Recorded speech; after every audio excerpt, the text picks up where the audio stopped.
So Gouki took one of the biggest hits on the most recent ban list, having 3 different cards get a limit 3 put on them, meaning we can only use 1 copy of each in our deck now. Now 2 of those were already limit 1 because you can only get 1 in the game. However, we're losing 2 copies of Suprex, and we're losing access to powerful rank 3s like Compulsory and Ice Dragon's Prison. But despite that, Gouki is still doing really well. Not only can you get king in games with the deck pretty easily, but also it's having success in tournaments too. Here and there, players are still able to top with it and do really well with it. So Goukis are still extremely powerful despite the most recent nerfs. They have a great boss monster and of course powerful monster effects that allow you to get up into that monster really quickly. We'll get into the combos once we get into the actual game replay, but for now we'll get into some of the basics of the deck. So if you aren't familiar with Goukis, they all have an effect that when they're sent to the graveyard, you get to add another Gouki monster from your main deck to your hand of a different name than the one that was sent to the graveyard. And so anytime you go for your link summons and you're climbing up the link chain, you're going to be able to replenish your card advantage and not lose out on it because all of them are going to be searching for different ones from your deck. And you have plenty of ways to continue to put your Gouki monsters on the board, right? Suprex allows you to special summon one from your hand when you normal summon it. Headbat summons itself. Rematch is like a Monster Reborn that brings back 2. You can also get an additional normal summon out of Thunder Ogre, so we have plenty of ways to put additional Goukis on the board once you're getting your combos going and linking up into your powerful boss monster. Gouki the Master Ogre is extremely powerful boss monster, one of the best in the game right now. It has a quick effect that allows you to bounce any of your Gouki monsters to your hands to negate a face-up card on your opponent's side of the board for the rest of the turn. So it's great for offense, for being able to try to OTK your opponent and shutting down their trap cards when you're going for the win. It's also great going first because you can obviously interrupt your opponent's plays and negate their monster effects as they're trying to, or spell effects for that matter, as they're trying to go into their play. So extremely powerful boss monster, and it's the main thing you're going to be going into. It also, of course, combos well with our Gouki finishing move, allowing you to gain an additional 4,000 attack points, putting this thing up to 6,800 with piercing damage, and you're going to get a ton of OTKs by using this card in that manner. So I mentioned again that the Suprex is limited to 1 now, so we are losing a little bit of consistency with that since that was our best opener. However, though, we still have a reinforcement of the army to search it out. If you open up with 3 different Gouki monsters in your hand, including a Headbat, you can actually get into your combos that way as well. And even if you don't open up with any of those possibilities, all of your Gouki monsters can still search out Suprex. So you can always, if you're going first, like set a Gouki monster with like Expendable Die and Book of Moon, and a lot of times you'll be able to stall out at least a turn, especially with your skill, Life Point Boost A, to be able to get into your combos on the next turn. Speaking of our skill, Life Point Boost A, I'm picking Life Point Boost A exactly for that purpose. A lot of times you're not able to combo off turn 1. I mean, you're still able to combo off turn 1 a decent amount of the time, but if you're not able to get your combos off, either because you don't have the cards turn 1, or your opponent has interruption and you're going second, we still get that extra 1,000 life points to try to survive. 3 effects is very powerful, being able to give you a ton of life points off your Link monsters. However, though, you have to be able to get into your combo first in order to gain those life points, so I think Life Point Boost A is the better skill to go with at this point in time. But again, we'll get into the combos once we get in the actual gameplay. Going over the deck list, though, we have the 1 Suprex, 1 Rio Scorpio, 2 Twist Cobra, 3 Headbat, 1 Octo Stretch. Octo Stretch is nice not just as being an additional name to, go through your combos, but also because you can discard it from hand as a hand trap to try to survive as well. So that does come up sometimes too. Just something to be aware of. We have the 1 Rematch, 1 Reinforcement of the Army, 2 Book of Moon, or excuse me, 2 MST and 3 Book of Moon, the 1 Finishing Move, 1 Warning Point, and 3 Expendable Die. You could run Needle Sealing in here instead. In fact, if you're playing in like tournaments or high level, you probably should be running Needle Sealing, at least in your side deck, if not in your main. Needle Sealing very powerful here because, of course, when your Gouki monster is destroyed and sent to graveyard, you're going to get to search with them, so Needle Sealing can a lot of time provide you with a bunch of value. Also, there's plenty of other back row you can run with this deck as well if you're a more budget player and don't have access to some of these ones. Expendable Die does come in the same box as some of the Gouki extra deck monsters, so you'll probably be able to pick up at least 1 or 2 copies of this as you're going through that box just trying to get your Gouki cards. So another a nice thing for you budget players. Also, of course, you only need 1 Suprex now that's you can only run 1 copy of. Well, I mean, you could run 2 copies of Suprex, and some players are running 2 copies of Suprex and are cutting the finishing move. I just think finishing move is too powerful to for winning games and stealing games sometimes, for that matter. Finishing move is an extremely powerful card. You'll see in the replays how finishing move is just going to win us a lot of our games. We're running one Nightmare Unicorn, one Gouki Thunder Ogre, one Nightmare Mermaid. This is just for getting out of the Corruptor Ibly lock. You're going to see this. If you ever see this in any of my decks, you're wondering why this is there. This is just for getting rid of that annoying Corruptor Night Ibly monster, that Nightmare monster. So we have the one Gouki the Master Ogre, one Gouki the Great Ogre, one Nightmare Phoenix, and then two Gouki Jet Ogre. Don't forget about Gouki the Great Ogre. This card is really great sometimes for finishing off your opponent if you don't like have a finishing move or aren't going to be able to win with it. This card can just straight up make your opponent's attack points very small and clean out boards really easily with it. So, but we'll go ahead and dig into the gameplay videos right now. So usually when we're doing these videos, it's always from Legend rank or King of Games rank, but since this is the first day of the month that I recorded these are going to be at Platinum rank, so a very rare occasion that happens, but it's okay, we'll go ahead and dig into it. So going first, we have our combo here. We opened up with the Suprex in hand and the Headbat, so we can go ahead and normal summon two of them, and you're going to see our basic combo here. There's a few different ways we can go into it, depending on which other Gouki monster you draw along with your Suprex, or if you don't have the Suprex, you have, the other combo hand. We'll go into all those as we go through the gameplay here. So anyways, just summon the two of them. We're going to go into our Jet Ogre. If this is the first time you've ever seen the Gouki combos, we'll just go over it real quickly. So we're going to get the two searches off because, again, every time our Gouki monsters go to the grave, we get to search one from our deck to hand, at least the main deck monsters anyways. The extra deck monsters don't have that effect. So we're going to go ahead and use our rematch here to be able to bring back both of our Gouki monsters from the graveyard and go up into a Link 3 monster. We're not going to get the search effect this time because this Gouki monster has already been used. It's already used up its effect, but that's okay because we're going into Thunder Ogre. Thunder Ogre is going to let us normal summon an additional time, so we'll normal summon the other Gouki monster, link up into our Link 4 monster, and boom, we got our big bad Link 4 monster on the field, and we're going to search with the Twist Cobra. So I'm going to go ahead and search for the finishing move here just so I can try to end the game as quick as possible. Given that I know I'm probably facing a Gandora deck, he's got a 30-card deck, and he's using this Yugi character. And this entire time this has been going on, he had a toggle going on. Like, he has White Princess in his hand almost certainly. I know at this point as, like, a hand trap in hand because it's been going off the whole time. There's been a delay, right? So, like, I know he has the hand trap in hand. We're assuming it's a Gandora deck, so I need to win as fast as possible. So I'm just going to add the Gouki finishing move to hand now, and hopefully we can end this game as quick as possible. Also, I left a Suprex on the board. Just a note here. You want to try to leave the Suprex on the board a lot of times so you can bounce it back to hand with your Master Ogre. That way you can reuse the Suprex effect. This is probably the bigger hit sometimes when it comes to the new ban list, is that you don't have additional Suprexes for follow-up plays, so you have to bounce back the only one that you have back to your hand in order to keep reusing it. So we still have the Book of Moon set as well, so we have a couple of interruption here between the Master Ogre being able to negate one effect and Book of Moon being able to interrupt. So he's going into his combos here. It is going to be, in fact, Gandora. He normals and special summons, so he's going to be able to go for a Link play, and that's okay. We're actually, a Link play and an XYZ play here, having two level 4s on the field. But no matter what he goes for, we're going to be able to Book of Moon it or negate its effect with Master Ogre. He goes for the Dark Rebellion Dragon. I decided to let him go for it too because if for some reason we can't UTK him and Silver Gadget comes into play, that thing can special summon monsters from the deck, and it's kind of just better to let him go for the XYZ monster so you can just kill that monster and be done with it and not have to worry about, an endless line of gadget monsters coming to the board. So we'll just Book of Moon his monster. It's Gandora, so he's going to activate his skill real quick, but we just got to win this thing as fast as possible. But the thing that, other nice reason why I wanted to show this gameplay in particular is just a reminder of that this deck gets around a lot of hand traps too, right? Like, we know he has White Princess in hand, but Link monsters don't have a level, so White Princess isn't going to take any attack points away from our Link monsters. Also, this deck that he's running can search for Kiteroid, but Kiteroid only works when you attack directly, right? We can do piercing damage with our finishing move, so he could have a couple different hand traps in his hand, and neither of them matter right now. Even Sphere Kariba doesn't stop us because Link monsters can't be turned to defense mode, so a lot of the most common hand traps in the game, even the level 4 monster that's going to, I forget his name now, it's the... what's in the Battling Boxer monster, you take life point damage, you special summon from hand, gain the life point boost. That doesn't stop it. None of our opponent's hand traps can stop Gouki the Master Ogre, so we can just activate our finishing move, give it the attack point, swing and do piercing damage. Easy win here. Okay, so going first here, we don't have combo at all, so we're just going to be forced to set our whole hands here. Our opponent's going to go and summon a Nightmare Corruptor Ibly. I probably should have just Book of Moon this. It would have made it really tough for him at that point to go into his combos, given that we have ways to pop back row. And it probably would have just shut a Mech Knight player out of his plays, but we didn't, so Mech Knight player is going to go ahead and start doing his plays here. He's going to summon the Blue Sky, but we have the expendable die to go ahead and just tribute our monster off and pop it and get it off the board.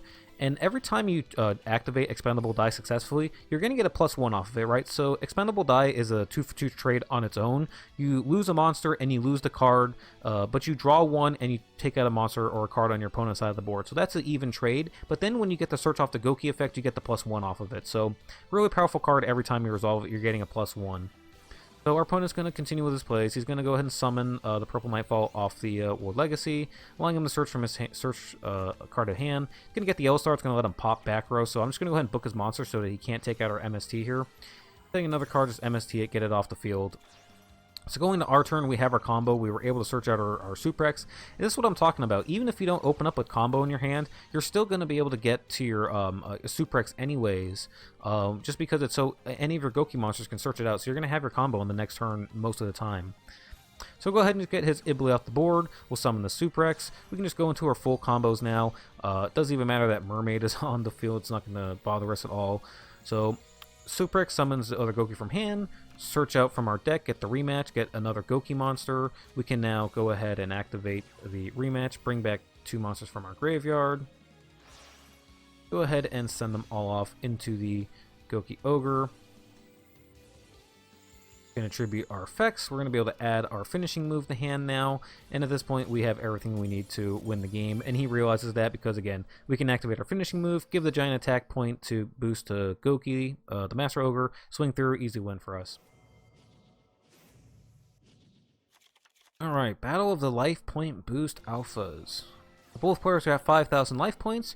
We're going to start off by activating Rhoda to get to the Suprex to hand. That's what I'm talking about. Even if you don't open up a Suprex, you get Rhoda. You can get the Suprex on the following turn with your other Gouki monster effects. It's still a pretty consistent deck. So we'll go ahead and combo off here. Summon our Suprex, bring out our Headbat. It's going to be the same thing. You go for our Link 2, trigger both of their effects. Get your 2 searches off from your deck. Going to get the rematch here. Going to get an additional Gouki summon. Rematch, bring back the 2. We're going to leave Suprex on the board so that we can bounce it back to hand with our Link 4. We go into our Link 3. That gives us the additional normal summon. Make the normal summon. Go into the Link 4. And now we're all set up with, we're not behind on card advantage at all. We got our Link 4 monster on the board. We got something to back or bounce it back to hand, and we have 2 back row on the board. So our opponent doesn't have any kind of monster plays here. I don't have no idea what to expect at this point. I'm thinking maybe it's an Infernoid or something like that, but it's activating a warning point. It's an interesting choice. We're actually gonna be able to clear out his board here, no problem. Activating the warning point, we can just tribute off our monster with the Expendable Die. Now we're getting a huge plus off of that, right? Because not only are we getting the +1 from the Gouki monster effect, but we took out another card with it too by chaining to it. So really good value out of the out of our various cards there, making sure that he's not able to trigger any kind of effect. I thought we had to clean a OTK here, but Starry Night is a deck that actually has hand traps, and I forgot about that. Not a deck I'm too familiar with, so I was a little surprised by the fact that he was able to do this, but it's okay. We still were able to stop his monster from being able to do anything, clean out his board, deal a ton of damage to him, and if he didn't have that life point boost alpha, he would be dead. Over 4,000 damage still dealt on that turn, but that's okay because all he has on his following turn is, I don't even know what he's set here. Either way, though, we still have plenty of ways to win this game, I think. He has such few life points. Oh yeah, it's a compulsory evacuation device. Doesn't matter here. Even if he bounces back our monster, we can just summon the Suprex and swing over for game, so he doesn't have anything left at that point. Easy win over the Starry Knights. Alright, if I'm not mistaken, this is the game that I misplayed in, but it didn't end up mattering. So, going first, we once again don't have our combo, but again, sometimes it just doesn't matter. Even if you don't have your combo turn 1, you can, if you open up with 3 back row and set 1 and one of those back rows an Expendable Die, you're in a good position going forward. Now we're playing against Phantom Knights. This is sort of the new popular deck out of the most recent box. I mean, the deck itself isn't new, but they got new support in the most recent box and bundle that have made it really good. So, and they got a new skill to go along with it. So activating his skill, gonna be able to get his combo out here. Now this is where I make a misplay. I should have just warning pointed or Book of Moon this first monster and stopped them from doing anything else this turn. I kind of forgot about the new Phantom Knights monster being able to special summon itself from hand when you summon the Silent Boot. So that's on me, but it's okay because we still have plenty of back row here to stop our opponent. So we're going to go ahead and warning point here, stop him from doing anything with the Silent Boots. He summons his other one, and we're going to go ahead and use the Expendable Die. And it should have used the Book of Moon here, because that would have basically just locked up his board and stopped him from doing anything else for the rest of the turn. And we could have saved the Expendable Die to use on his back row, but it's okay, we're still in a solid position here. So he's going to set 2 more, swing and pass. Draw for turn. We get an MST, so we can take out one of the two back row at least, right? Don't have to worry about saving the MST for the that one Phantom Knights card because they use a different skill now that doesn't give them access to it. So try to go into our combos here. Suprex, summon into the Rio Scorpio, and this is where he's going to make his misplay too, right? He's going to activate, well, I guess it's not really a misplay. I guess he kind of has to do this. But he's going to activate the expendable. Well, I don't know. Even if he uses it on my like Link monster, like I'm still in a really good spot going forward though. So he's going to use the expendable die to take out one of my Gouki monsters, but that's going to give me access to the Gouki rematch, and we haven't used up the Twist Cobra's effect this turn yet. So bring back both of our monsters, go off into a Gouki Jet Ogre. It's going to give us access to 2 more Gouki cards from our deck to hand. So we're going to grab the Headbat, and we're going to grab another Gouki that we can discard with the Headbat. Use the Headbat's effect to summon itself to the board. Now we have the ability to make a Link 4 on the field, so we're going to use our Link 2 monster with our 2 other monsters, go into our boss monster, the Master Ogre, and that's going to trigger Headbat's effect. Headbat's going to let us add finishing move to hand, and our opponent sees what's going on, so he's going to go ahead and scoop up and surrender. And this is one where I definitely made a couple mistakes here, but you can still see how this deck is still really powerful. Even if you don't open up with your combo turn 1, you can still win with this deck very easily. Hopefully there's not too many more games where I'm misplaying here.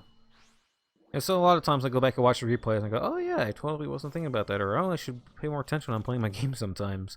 Alright, so we're going second here. Our opponent is using the new Phantom Knight skill and all the new cards. No, he's not. He's using the old Phantom Knight skill. New cards, old skill though. So now we have that Fog Blade to worry about.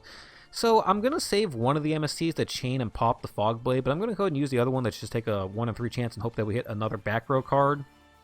Activate the MST, it hits another MST, so that's definitely a misstep, but it's okay because we still have the other MST for the Fog Blade. So go ahead and go to our combo. I'm just going to go ahead and normal summon our Twist Cobra, or excuse me, our Suprex into Twist Cobra. I'm going to keep the Headbat in hand so that we can use its effect afterwards to go up the link chain further. Going to activate our 2 Gouki monster effects, search from our deck to hand. And that's where we get our Gouki rematch. God, this card is just absolutely bonkers, right? A double Monster Reborn rematch. So we'll go ahead and summon our Headbat to the board. It's also going to put the Rio Scorpio in the graveyard. We don't get the effect from Rio Scorpio because they have to go from the field to grave to get their search effects, right? But it's okay because now we can bring it back with the rematch in order to get the effect off of it. So that's another important interaction to know, right? Whatever you discard with Headbat, if you can discard something that you haven't used the effect of this turn, it's really nice because you can then bring it back with the rematch and get the effect at that point. So Headbat's effect, Gouki rematch, or excuse me, Headbat's effect's going to activate. Try to get us a search here. We're going to chain the Book of Moon to the Crackdown. I figure Crackdown is worse than the Phantom Fogblade card that he has, but he actually didn't set that Phantom Knight card. It's still in his hand because his final set card is actually Warning Point. So Warning Point's going to stop us from getting the additional normal summon. But fortunately, Rematch is going to gives us everything that we need to be able to further go up into our combos here. So activate the Rematch, bring back the Rio Scorpio, whose effect hasn't been used yet. Go ahead and go off into a Link 2 monster here, into the Jet Ogre, and then we're going to use the effect of the Rio Scorpio to add Finishing Move, and guess what? Jet Ogre has 2,000 attack points, and it's Link 2, so Finishing Move can give it an additional 2,000 attack points if we use it on it, which means that its attack points is going to be at 4,000, which is just enough attack to OTK our opponent in one shot here, so even through the back row, we're still able to win the game with our with our Gouki finishing move. That's why this card is just so powerful and why I can't consider cutting it from the deck to run 2 Super X. It's just too good. Okay, so another going second. We don't have a combo in our hand right now. We need to draw into something, but we're playing against a Photon deck, which is not great that he has the way to search out the Photon Dragon, because now he's able to send it back, get the free Photon stream. He's going to go into his Star-Lord Galaxy monster, which is going to let him summon his Galaxy Eyes Photon Dragon from the deck. It's going to come out, and he has 3 back rows set, and for sure at least one of them is a Photon String Disruption, possibly multiple. So we could Book of Moon as monster, and then that would take those offline. So it'll be really good if he has multiples.